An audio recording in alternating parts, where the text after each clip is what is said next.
Hello, beautiful souls, it's Adele here. Today we're diving into a topic that stirs up a lot of debate: processed foods.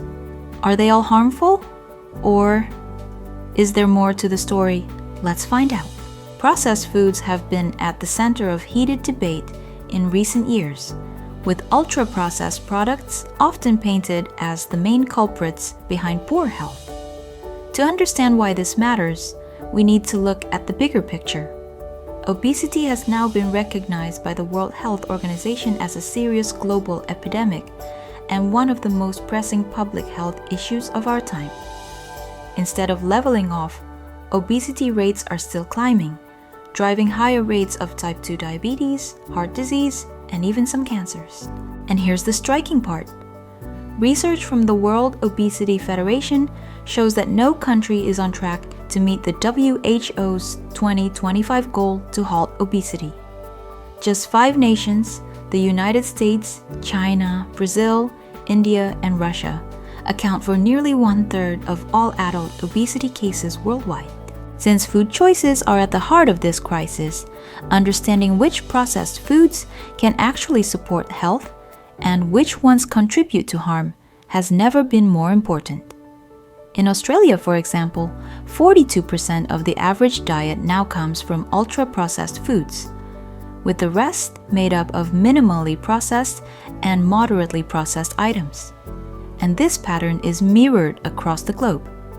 So the key question becomes, are all processed foods truly bad for us, or is the story more complex? Think about it. Every food we eat is processed in some way.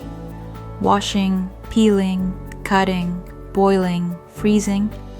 Even roasting nuts or baking bread counts as processing. Historically, food processing was about safety, preservation, and nutrition.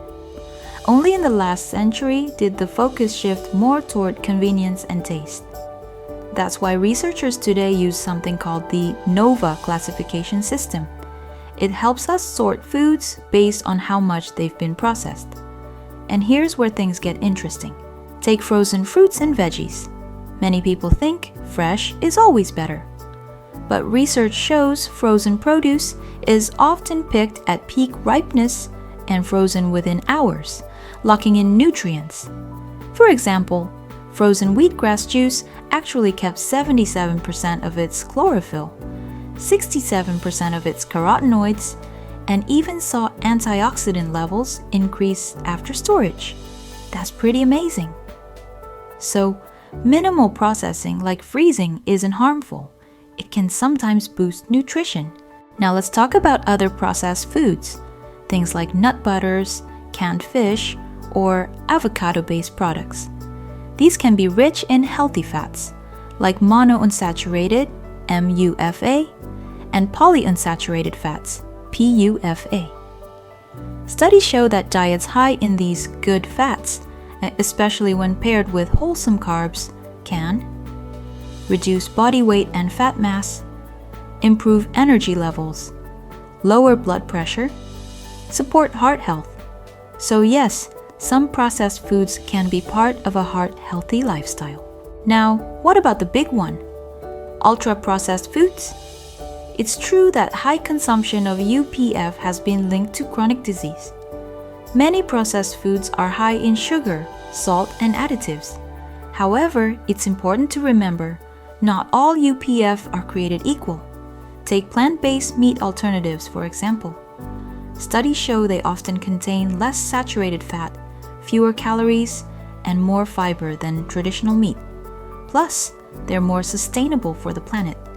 And if your intention is to nurture both your health and your spiritual journey, choosing more high-quality PBMA can be a gentle step forward. While research on processed plant-based options continues, including them mindfully, alongside whole, nourishing foods, can support physical well-being and help raise your vibration, aligning body and soul with compassion and divine love toward the animal kingdom. And here's more good news. A 2024 cohort study led by Feng found that people who kept their diets rich in fruits, vegetables, whole grains, nuts, legumes, and healthy fats, while limiting processed meats, added sugars, and salt had a lower risk of premature death regardless of how much UPF they consumed. Even more interesting, the study showed that not all UPF carry the same risks. Some were far more strongly linked to poor health outcomes than others. So the takeaway? Context matters. Your overall dietary pattern is often more important than whether one item comes from the ultra-processed category. Here's the thing, painting all processed foods with the same bad brush just doesn't work. Take produce, for example. Fresh doesn't always mean better. By the time fruit and veg have traveled long distances and sat in storage, many of their vitamins can fade away. Frozen peas or berries, harvested and frozen right after picking, often keep more of their nutrients than so-called fresh ones at the supermarket. And let's be honest, we're surrounded by packaged foods. Expecting people to cut them out completely isn't realistic. Celebrating a birthday with cake, enjoying an ice cream on a hot day, or grabbing a quick takeaway meal now and then is part of living. These little pleasures bring joy and convenience to life. That's why rigid food rules don't really serve us. Instead, what supports long-term well-being is a more flexible, balanced approach, one that looks at the whole picture, not just labels like good or bad.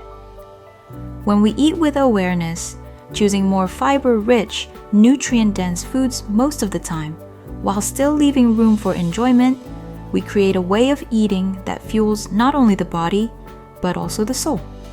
And that's what truly sustains energy, vitality, and health in the long run.